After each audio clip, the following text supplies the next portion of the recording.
সত্যের সাথে আগামীর পথে বিজয় টিভি 24। বিজয় টিভি 24।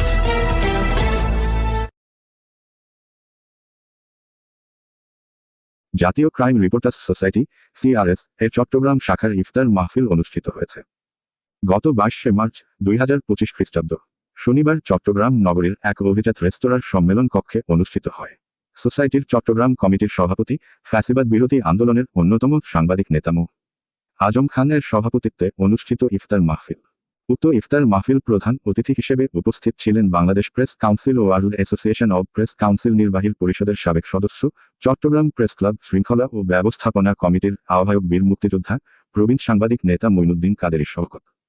প্রধান আলোচক ছিলেন সোসাইটির কেন্দ্রীয় ভাইস চেয়ারম্যান করিম উল্লাহ চৌধুরী। বক্তব্য রাখেন সোসাইটির চট্টগ্রাম কমিটির সাধারণ সম্পাদক হাসানুল আলম, যুগ্ম সম্পাদক মো. আবুল কাশেম, সাংগঠনিক সম্পাদক জমির উদ্দিন, সাংবাদিক জাহাঙ্গীর আলম, সাংবাদিক জাফর আহমদ, সাংবাদিক আসানুল গনি জুয়েল, সাংবাদিক আব্দুল করিম, সাংবাদিক আব্দুস সালাম, সাংবাদিক মোসাম্মদ তসলিমা আক্তার। এছাড়াও বিভিন্ন সংবাদপত্র ও সংবাদ মাধ্যমের বিপুল সংখ্যক সাংবাদিক অংশগ্রহণ করেন।